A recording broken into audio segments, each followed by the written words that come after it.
Boom. All right. What's up, everybody? I hope you're doing fantastic.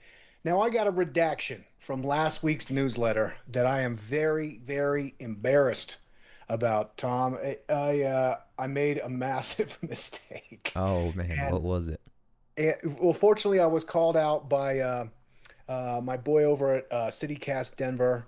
Um, I'm going to start with, before I get into my mistake, I want to start with a quick news item. So right here, let me see. Let me pull this up here.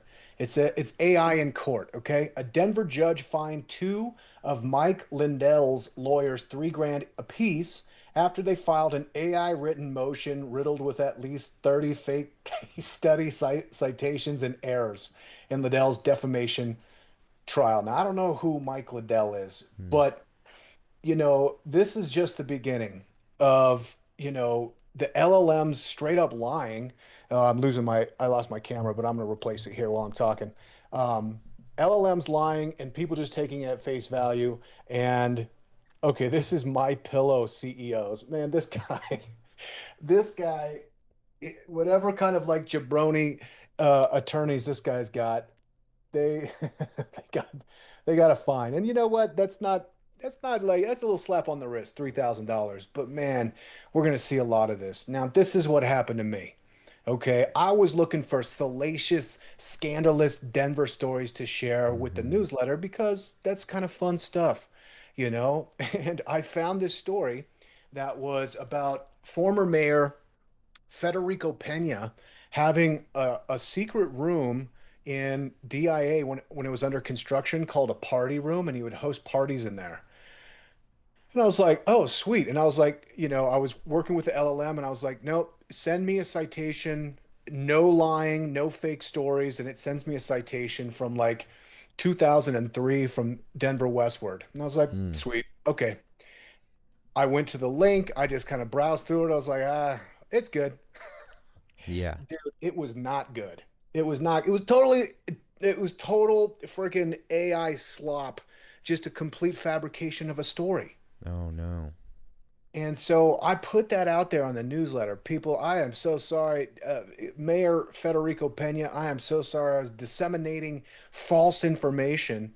And I put some some new operational processes so that this doesn't happen again. Because I felt really bad. It's like this is it's a complete made up lie, and it doesn't matter how you prompt. If you're like, no fake stories, no hallucinations, it's like, cool, Ryan, check out this salacious story from Federico Pena. It's Hmm. like, dude, so from now on, it's like triple check all the sources, make sure all the links work, make sure everything's on the up and up so that doesn't happen again. Yeah. Hopefully, a federal judge does not order me to pay a $3,000 fine, but in the newsletter, I'm also going to redact that story and make sure, the reputation of Federico Pena is intact. Albeit, I thought it was cool. I was like, okay, Federico Pena was kind of like that. You know, why not put a little bit of pork spending in the bill measure to have a party room? That sounds fun to me. I mean, yeah, it doesn't sound so bad, but we got to make sure that these AIs are being reeled in and giving us the facts, no hallucinations. For anyone who doesn't know what a hallucination is, maybe we should go into it because I feel like a lot of people use Chat GPT and they just trust everything that it says. Including apparently federal prosecutors or defense attorneys, rather. Wow. So yeah, I mean, you really can't. And the problem is it's so convincing. And the problem is we've kind of come to see as like this, as Wikipedia and chat functions as a force of truth. Now, I remember early on with Wikipedia, you could never count it as a credible source. But largely, I would say you can pretty much trust Wikipedia as gospel truth on some most things. I would say, like, we're just generalizing here, Hmm. but largely it's because it's peer reviewed and peer edited. So like people have to show sources, people have to have some kind of accreditation to actually edit Wikipedia pages. Essentially, there's a human in the loop, which is very important when you're dealing with AI stuff. And like, GPT is just here to make you happy. And if it thinks I want a salacious story, it's like, wow, I didn't really find anything that salacious. So, hey, let's spin up this thing about party boy Federico Pena.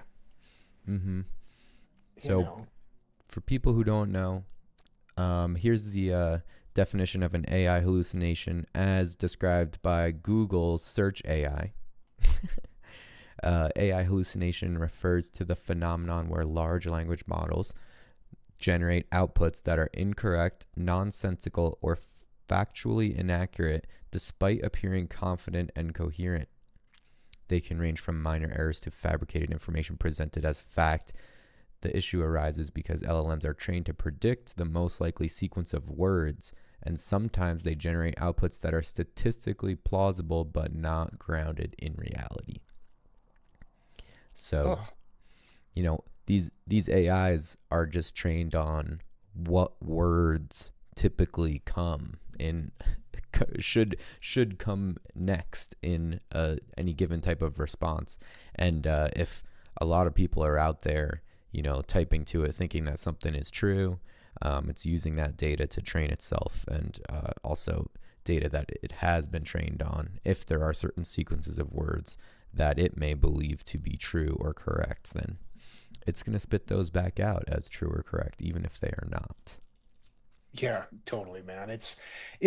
And honestly, I am far too advanced with AI tools for that to be acceptable at all. And I apologize. Troy, what's up, buddy? What's up, guys? Nada, man. I was just apologizing for a redacted news case that I hallucin or that LLM hallucinated that I spread on the newsletter last week, for which I am very deeply apologetic. Now, it's also interesting to see that like it's acceptable at this point. I mean, the tools are so powerful that we're like, all right, well, 1 out of 10 might be a complete fake news story, but we're also so inundated and used to kind of like fake news and propaganda that everyone's like, they'll figure it out. So we're just gonna roll with it. Of Wait, which it, I do not abdicate any responsibility for putting the fake news story out there. So, ladies wait, and gentlemen, I'm very sorry. it generated an entire fake news story? Yeah, man, I was looking for like a cool story, but it gave me some like completely fake thing. I said, fact check it, no hallucinations, no fake stories in my prompt. Cite the source, and I only skimmed the source, and What that was that was my B. did it just give a bad link? Like a link that URL that didn't exist for the No, story? no, real URL from Westward from it was like the Oh, 2006 or something.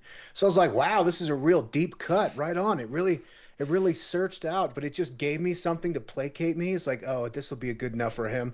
This stupid monkey will just like run with this story and we'll make him happy with this. Mm-hmm. And I bit. I totally bit.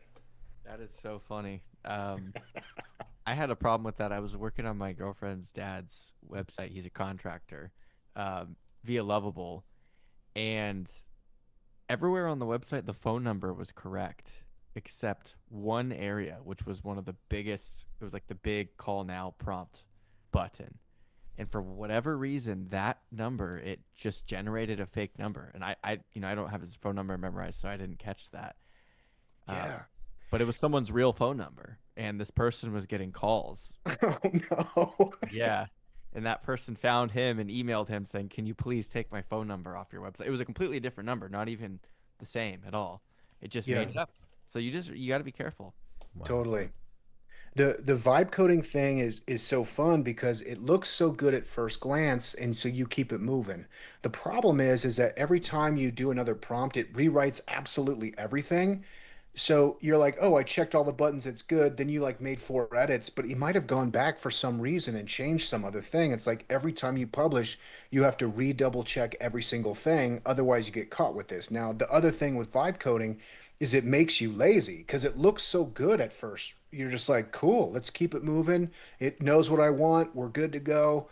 And so it does make you lazy. So like this extra layer of QC is what I put in like all my prompt sheets and everything else. It's like, no, no, no. If you're shipping it, double check absolutely everything to make sure just factually and like all the data being provided is accurate. Mm. Yeah. Yeah. Wow. It's wild. You got to be on top of it. I didn't know that it rewrote the entire code every single time. Yeah. That's crazy. Yeah. So there's kind of like a good rule of thumb that you should have a Git repository with all of like your coding so that like you have different versions that you can track back to. Of course, you can always like pull back within the tools themselves, but Hmm. also having that so you're working out of a sandbox and you can push things live accordingly. Now, again, like this is like super boring and dull, and the fun part about vibe coding is just the speed that you can work at. Hmm. Yeah. Um, but the more comfortable you get with the tools, the more you start to see a couple of things. One, these inaccuracies like you're talking about, Troy. But two, the other thing that like kind of strikes me about the AI design right now is it doesn't make me feel anything. Like it's Hmm. very symmetrical and good and like it has everything there, but it's like, dude, this is lacking like any kind of emotive connective tissue to like good design and like something that like makes you feel. Hmm. So that's what I've been working on with AI is like how do I bring more humanness, you Hmm. know, and like good design elements that aren't just like here's a palatable color palette, here's also like margins that I know humans like. It really does feel like a machine giving you a chocolate bar that tastes nasty. You're like, no, dude, I want a Butterfinger, dude. Like, give Mm. me like something good, you Yeah. know? Yeah. They default to like the same kind of generic design every single time. You really have to give it direction on like theme, color schemes, font, anything design related. You really have to like give it a lot of input, or it's just going to give you the most bland results. Yeah.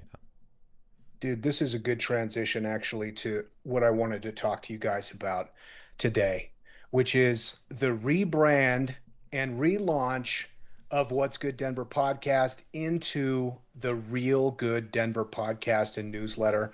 We've been talking about it for months, but just recently I went in and took a crack at it. And I redid the website with Lovable, but also with this kind of like idea in mind. Like I want to do something kind of cool.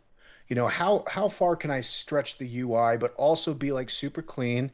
You know, I think what makes our podcast and newsletter so successful is that it's like very palatable for everybody. We set out in the beginning to do that. Let's make PG content.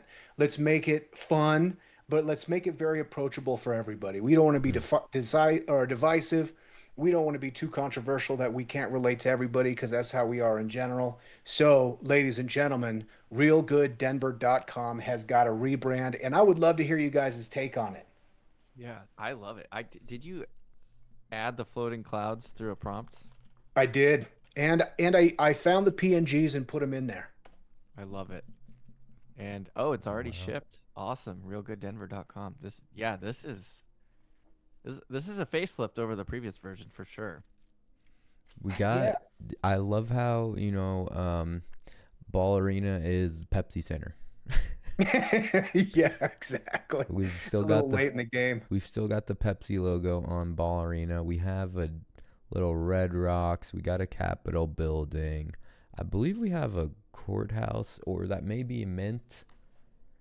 We got Yeah, I think that, yeah, I'm not sure exactly what that one is. It looks a little generic. we got the Denver Art Museum. And which church is this? That's that cathedral on like in Capitol Hill, right on Colfax. Yeah. Look at this. I wish I could see the full image behind the form here. But what's that little gold top building there with the You can structures? you can turn it night mode. Whoa, That's the Capitol. Yeah, that the little eyeball. that's cool. I'm Now, we're even beachfront. I mean, there is a Wait. boardwalk in the bottom left. We are boardwalk beachfront with Oh, palm there's a trees. beach. There's a beach. yeah. Wow. I mean, it's Now, cool. talking about hallucinations. So this was just like I was like, okay, I want this cool like aerial view of Denver in a grid.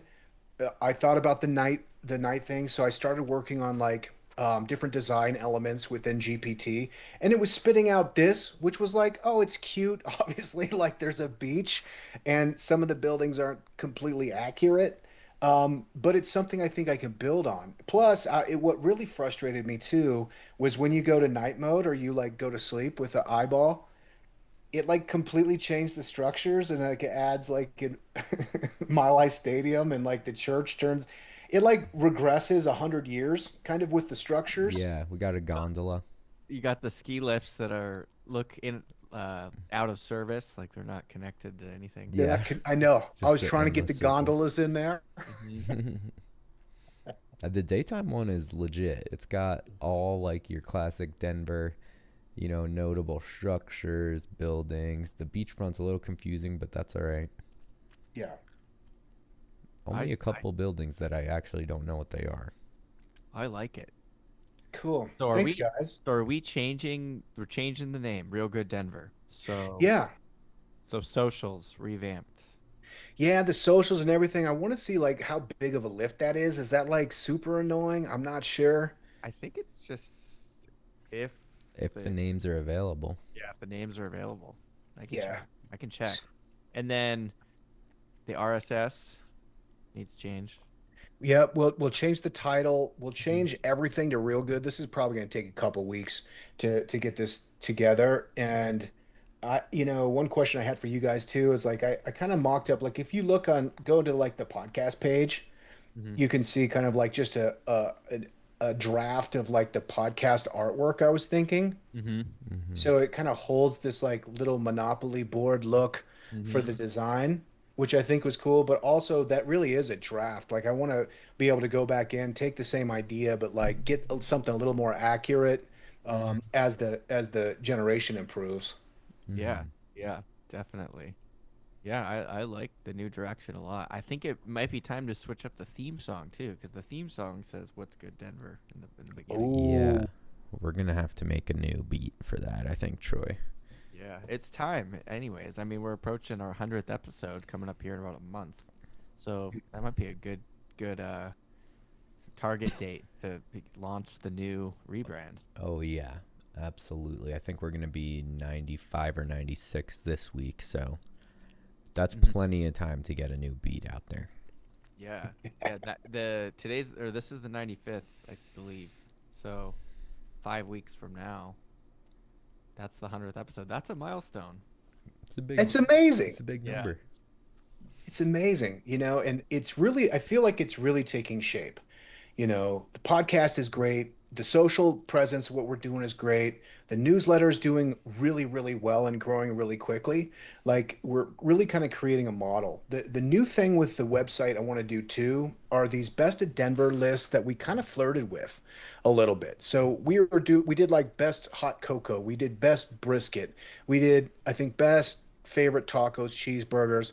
All of these things are kind of pedestrian. If you guys go to realgooddenver.com/best dash Denver, I Hmm. started experimenting. It's not live on it's not linked to on the website right now, but I wanted to start playing with some more best ofs. So one is 11 best places to accidentally join a cult in Denver, Mm. Hmm. or best grocery stores to feel like a god among mortals. Mm. There's another Wow. one, worst places to get caught on a high dose of edibles. Mm. Okay. So what I thought would be fun about doing kind of novel like features is it gives us a great opportunity to reach out to a bunch of places that we love, Hmm. and put them in. It's like kind of like the BMF belt in UFC. It's like, well, this isn't really a championship belt, but boy, do people get excited about it. You know what I mean? Yeah. Hmm. So it's like trying to decide like who's got the best nachos in Denver. It's like, who cares? But like figuring out something a little more cheeky, I think would Hmm. be a fun thing to like play with.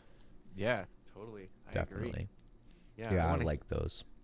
I want to hear about the last place you'd want to be on high edible dosage. Yeah. So I also been, Troy, after we were talking to Jordan and seeing like his videos, Hmm. I'm like, boy, like really like playing to the algo is Mm-hmm. really interesting because what does really well on Instagram and TikTok is just kind of like strong takes, but just kind of half baked. You know what I mean? Hmm. Yeah, just firing them out there and just letting people just fight over it, argue over it, just whatever. Yeah. Yeah. Yeah, that's yeah. I forget who I was talking to. I was talking to one of our Kitcaster clients, and he was like, I can make the most serious, well put together, well thought, great piece of content. No one cares, but I can put something out there that's just completely dumb, and just it's the engagement explodes. People when they're on social media, they just most of them just want to turn their brain off and just Yeah. absorb. Yeah, just something that's just fun and is doesn't have really a whole lot of backing or sustenance behind it. You know, what was interesting too about the way Jordan was doing it is it feels like he's telling you a secret. So like the camera angles, like one, he'd be like, I mean, he's like half naked or whatever in bed laying down, but it brings into intimacy. And then you hit him with this like ridiculous take that makes it fun. Or like you're in the car and it's like a weird up angle. Mm-hmm. So yeah, man. I think ultimately the point like of this podcast and what we're doing here is like fun has always been like the number one thing. Mm-hmm. So it's like bringing some fun and some unseriousness, using these hooks to capture people's attention, but ultimately to like put a spotlight on stuff we love in the city we love, you know? Mm-hmm. So it's, I don't know, it's a fun experiment. So I think I'm gonna probably get like 15 or 20 of these, and then we can like work them into segments or like figure out ways to like feature all these different businesses that don't show up on the, top ramen spots, and they don't show up in like Yeah. the top sushi place, you know? Mm-hmm. Yeah, I like that a lot. That's a really cool idea. Speaking of engagement, we got a ton of entries in our giveaway last So week. many. Did we really? Yeah. I think we're like maybe close to like 150, maybe more. Yeah, and our plan is to keep this open until next week. So, I don't know if we go and make another round of posts or just encourage people to go back to those same I think ones. we'll do another one. Yeah, we'll throw another one out. So we're going to have multiple posts, but basically any posts that you see where you're being asked to enter into the Denver Brunch Fest giveaway between last week and next Tuesday, when we're going to have Lacey Spruce from Drink Denver on to announce the winners and kick off our VIP giveaway. That will be all counted towards the final gigantic wheel of names. And, I don't know if we should. I mean, I've been thinking about allowing people to have multiple entries. Why not? If You know? someone's going out there and tagging unique individuals, and I can clearly tell that they are doing it manually and this is not a bot. If you're a bot, don't even try it because we're going to know. I mean, we're not stupid. Maybe there's a limit, 10's the limit or something like that. But we're not going to officially announce those rules. You may get away with more entries if you tag multiple people. You may not, but we will say what we determined as the final factor right before we spin that wheel of names next Tuesday. So just keep that in mind. If you tag some more friends, more the chance that those friends are going to tag you back, and you'll be the winner with that other friend that you tagged, even though you tagged 20 of them. So What if Are, oh, go ahead. Sorry, Troy. what if we did a share on your story promo? We have to share it on your story. Are those work? we could try that. We could definitely try, if you share it on your story, you get a bonus entry or something like that. I feel like we might need to figure out some ways to track that type of Yeah, thing. that's very true. But I'll think about it a little bit, but we did get about 150 entries over the weekend. So God dang. Are we gonna do a mega giveaway or are we giving some away today? we're giving away the first pair of tickets next week. So we started the giveaway last week, running that for 2 weeks, and then 2 weeks after that we'll be giving away the VIP tickets. Oh, okay. So the two GAs are coming up on the 22nd, Yep. Yep. and then the VIP will be a separate giveaway, a third giveaway. Yeah, so just to wrap it all up, next week Lacey from Drink Denver is coming on. We announced the first giveaway last week, and next week we are going to announce the winners of that giveaway, which is two GA tickets. And then Lacey on air with us, we're going to kick off the VIP ticket giveaway, which is going to run for 2 more weeks. And then, so basically 3 weeks from today is when the VIP winners will be announced. That'll be the big boy promotion. Absolutely, yes. So, yeah, Cool, sick. people are going to be That's an hyped about amazing those. 150 applications. That's crazy. Yeah, that's really exciting. And Denver Brunch Fest collaborated with us on Instagram. So it was a shared post, and they have a decent. They're at 10K followers now. So we each gained a little piece of follower action off of that. So shout out to them. Shout out. That's so cool. I'm Oh yeah, excited for it. Yeah, yeah. So yeah, we'll be running a good amount of Denver Brunch Fest content over the next three You know, weeks. another way we could probably, I wonder if there's like a little pop-up or banner on the website that has like our running promotion that Mm, says it could just say like win 2 tickets or win VIP tickets to Denver Brunch Fest, and then it's a link and it goes straight to TikTok or something like that. perfect. Yeah, or Yeah. yeah, link to the post that's live that week. hmm Okay. Yeah, that would be Cool. really cool. we're going to develop some new giveaway techniques and recording systems here. So everyone stay tuned. For now, just the classic. Comment somebody's name who you want, like, and make sure you're following us. That's at What's Good Denver right now. We will be changing it soon. But also make sure you're following Drink Denver. You will see on the posts, exactly what the instructions are. Just make sure you read carefully and enter for your chance to get those delicious brunch tickies. So cool. Tom, you want to run through your takes? Was there any developing Denver stories this week? Yeah, I got some here. Um, so if you click on my little name thing, you'll go up to the above the show notes section. I have developing Denver's right here. New Upton Residences penthouse collection. Very fancy. This is a Wait, I don't see building. it. I don't see it on the doc. Where is it? Ryan, you've pasted your stuff down below into the show notes. You scroll up a little bit under July 15th. If you click in the top right on my Oh, name bubble, okay. yeah, I see it now. I there see we it go. now. So, Upton Residences. This is a building that's under construction right downtown, and they are announcing the penthouse collection. the So these are condos. Um, Cool. they're going to be from the 36th to 38th floors. There's condos in this building available in like the 300K range, and they look pretty nice, but I don't know necessarily what the sizes are of those. But as far as I can see, the top section of the building is still under construction, which I believe will be these penthouses. Um, but from what I understand, penthouses in this collection are going to be starting at 1.3 million to own.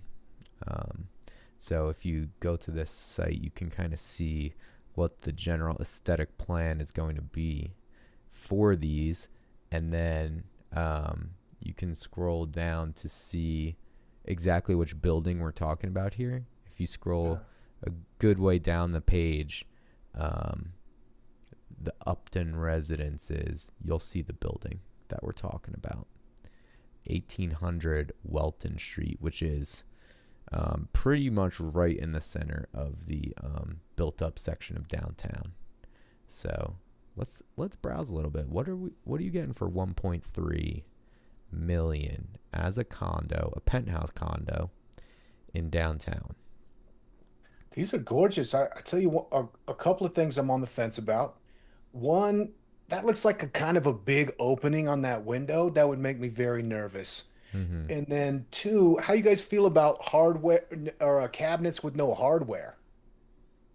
Cabinets with no hardware. I mean, they're pretty nice. I'm not gonna lie. I've used them before.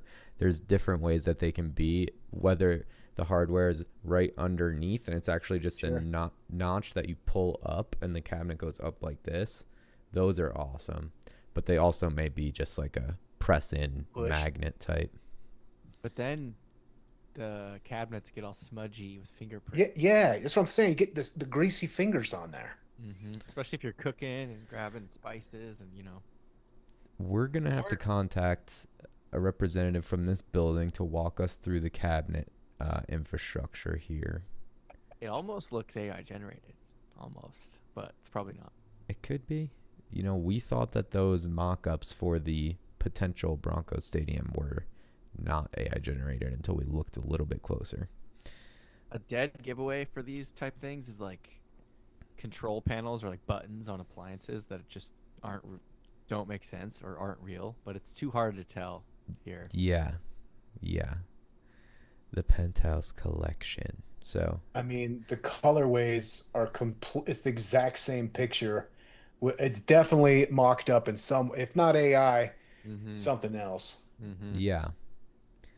But just cool to see what is I mean, this is not like the stadium where it's plausible. This is real and coming, and you are able to start inquiring about purchasing these condos and living spaces now. And it's just cool to see, what this type of unit might go for to own in downtown Denver. So that's like Glenarm and 18th, down there on the Welton Street and 18th area as well, which is right smack in the center of downtown. I've seen this construction site. Um, it's looking cool. Not gonna lie, it looks like it's gonna be some luxury living, and they got some penthouses coming. But yeah, Cool. if you pass by there, you'll see that it's very much still in the works.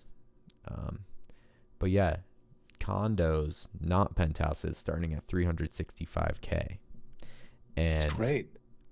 I'm afraid that those are probably like 500 square foot studios for that price. But You sleep in the cabinet actually, and there's no hardware to get you out. yeah, I want to just go and pretend that I'm interested in buying one. And maybe we'll do like a hidden camera segment where I'm out there doing recon, and we'll forge some bank statements to get us in the door. I'll go in, I'll tour an entry level 365K unit, and I'll tour a top level penthouse unit, and we'll report back for some users on the show. I feel like some hidden camera type operations like that might be of interest to Denverites out there. Yeah, you got to. How do you go secret camera? Do you go Ray-Ban Meta glasses or do you go like body cam?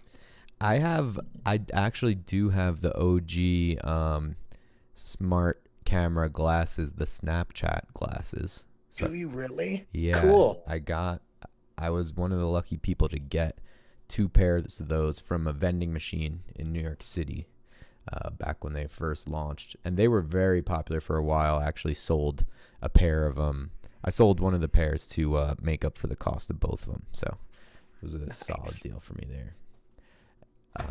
But yeah, anyway, why don't I go into this next project that I thought was pretty cool.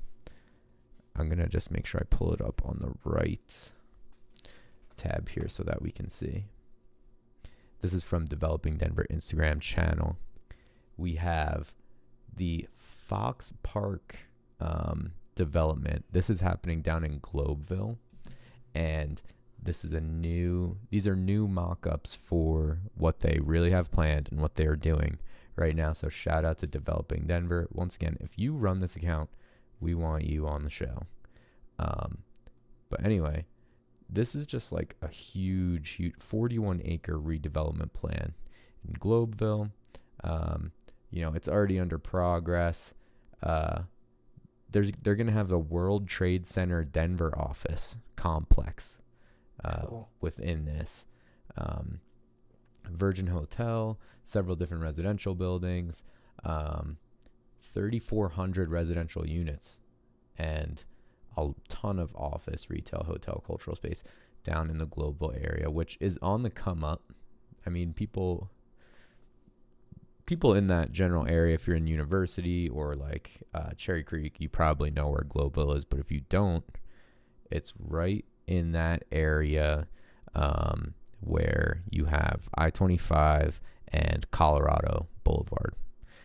Just north of I-25 off Colorado Boulevard, that's Globeville right there, and especially to the east of Colorado Boulevard. Um, Globeville really deserves a come up too because they got done dirty with the interstates. I-25, I-70, 76 kind of boxed it in. It was like a beautiful, thriving neighborhood. And then whatever, 60, 70 years ago, they completely strapped it down. I got lost in Globeville once on a bike and I couldn't get out. I had to literally go to the fire department and was like, hey guys, I don't know how to get out of here without a car. They're like, well, there's one way. It's like underpass. I think it was like Lincoln or something.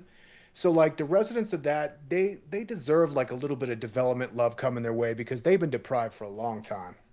I mean, do you see on the third or fourth slide of this post here what what it currently looks like, which they've just broken ground. They're doing their Yeah. leveling, their sewage infrastructure, whatever you do before you start laying cement. Do you see the mock-up of what it's gonna look like?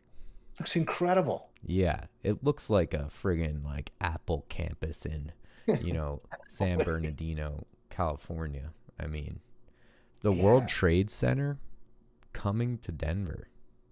Yeah. Well, I think they're also in Rhino. Like there's a big World Trade Center up on like I think it was like Walnut and like 46th.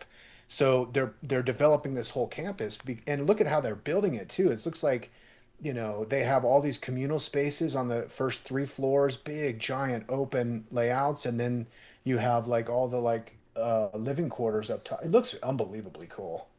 Yeah, also all the underground parking infrastructure and roadways. I mean, it's just really cool to see these futuristic city designs like actually breaking ground and coming to life in Denver because we're already a new and young city, and I think that we deserve some of this cool stuff that other cities have already had for a while. Even though we're a new city, I think a lot of our construction and generally like our public spaces are pretty basic. We don't have Yeah. cool stuff like this yet.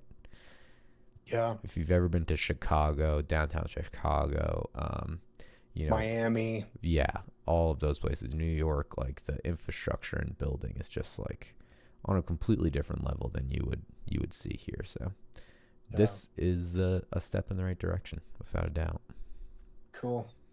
That's it for developing Denver. Nice. Nice. Right on, Tom. I know we're limited to time a little bit. Troy, you got some takes? I didn't have time to prep any sports takes today, unfortunately. What we could do is we could let's do a little bit for the content for running the Brunch Fest giveaway this week. For sure. So I'm gonna ask a would you rather, and I want to hear you guys' answers. Okay. Let's do it. This sounds Couple awesome. couple brunch would you rathers, and this is gonna be content for our giveaway this week. All right, Okay, first sweet. question. Would you rather spill your mimosa on a stranger or have a stranger spill theirs on you? It depends what my plans are after brunch and how fresh my fit is. If I'm spilling on the other person, I'm going to feel really bad. And if I'm just wearing a normal fit and going home right after brunch, nothing crazy planned, I'm going to let them spill on me.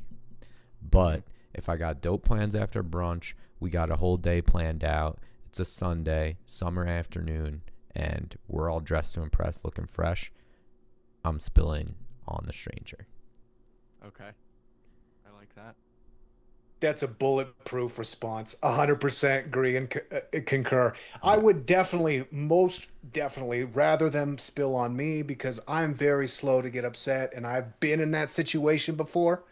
So I wouldn't want to. But like if I'm feeling super crispy, then I'm sorry, you're gonna have to get the mimosa. Yeah, exactly. Same. I think you can spill it on me. I'm all right. I'll make it through. I'll make it through the day. I don't want to potentially ruin someone else's day. So Yeah, we're I'm on pretty the nice same page. guys over here. On the same page. Okay. Would you rather only be able to eat brunch food for every meal for the rest of your life, or only be able to eat brunch once a year, but it's the best brunch of your life? Hmm. I mean, I, Go ahead, Tom. I was just gonna say, I like all the other meals a lot too. So I'll I'll cut brunch down to once a year. I feel like I'm already on the you know, less than 10 times per year for like a solid planned brunch day anyway. Mm-hmm. So I'll cut brunch down to once per year if I could still enjoy all the other foods. Denver Brunch Fest. There's your day. That's the Yeah, day. exactly. That is the day. I could just I'm have going. breakfast food as well. Sorry, Ryan. Yeah. Go ahead. I'm going brunch every day, largely because of the diversification of the brunch menu. You Mm-hmm. know what I mean? You can have, I mean, I could have egg, let's say call it bacon, cheese, potato tacos every day, just that. But steak and eggs is also on the menu for brunch, Hmm. plus a Mm-hmm. nice fruit spread or some cheese. I mean, I would dabble with a waffle or a pancake here and there, but man, you can get all the proteins you want in brunch. So I'm taking brunch every single day. Wow. Yep. I love it. Solid. I love it. Can't argue. Yeah, I think I'm with Tom. The one a day, the one best, or the once a year, one best brunch ever once a year is for me. Um, I'm not like the biggest fan of the brunch cuisine, so I think if I could just have it one very impactful brunch per year, that would be perfect for me. And all right, we'll do one more. Okay. You have to give up bacon forever or never eat pancakes again. Hmm. One's got to go. Ryan. Well, I Yeah, could, I, I the know, Ryan. pancakes can go. Like we're good. Yeah. Yeah, I think there's just too much, there's too many use cases for bacon, and there's only one use case for pancakes. Mhm. Um, I could give up the pancakes as well, even though they're my favorite of the breakfast breads. Mhm. I'll just switch to waffles and I'll be fine. Yeah. I I'm already not a pancakes guy, so this is an easy one for me. No brainer. Bacon. Yep. Got to keep Breakfast the bacon. breads. The pancake is number one break. What about biscuits though? I mean, pancake is a good breakfast bread, but biscuits, Mm. Yeah, you I could don't still have those. I mean, know those. I'm just talking like your standard like butter and syrup type. I mean, biscuits can be butter and syrup too, but I'm thinking gravy when I'm going biscuits. Pancakes, butter. I'll probably even skip the syrup. But Yeah, butter, maybe an over easy egg on my pancakes. That's my favorite. chocolate chips. Mhm. Yeah, it's true. Mhm. Japanese pancakes, really good too. Those are the more thin ones, Mhm. Yeah, that's probably my favorite. not as thin as a crepe, but not as thick as a normal pancake. Exactly. Yeah. Nice. Well, I'll be back with some sports takes next week. I can assure you that. Cool. But I did appreciate hearing your guys' brunch takes as we approach the Denver Brunch Fest coming up. Absolutely. We're super hyped. And next week, Lacey's going to join us, tell us all about it, everything in detail. We're going to get the inside scoop from uh, the top brass at Drink Denver to let us know what's going on. So don't miss that. Also, if you haven't already, enter the giveaway um, below our posts throughout this week. And be ready to tune in next week to hear about how you are going to have a chance at 2 VIP tickets for Denver Brunch Fest. Heck yeah. Appreciate you guys listening. Also, sign up for the newsletter, realgooddenver.com, to check out the new branding, the new website. big stories this week. We have new restaurant opening, the Arvada Beer Garden, a new Glady's, which is a cult favorite vegan eatery. We also have a bunch of really crazy news things. They're messing with the geese in Sloan's Lake. And also the Renaissance Fair is completely sold out. So you're gonna have to like get on some kind of digital wait list. And there's a turkey leg shortage. So we'll keep Wow. everybody update on that on the newsletter aside from that. Appreciate it, guys. Great week on the podcast. Yep. Have a good one, guys. Another one in the books. Talk next week.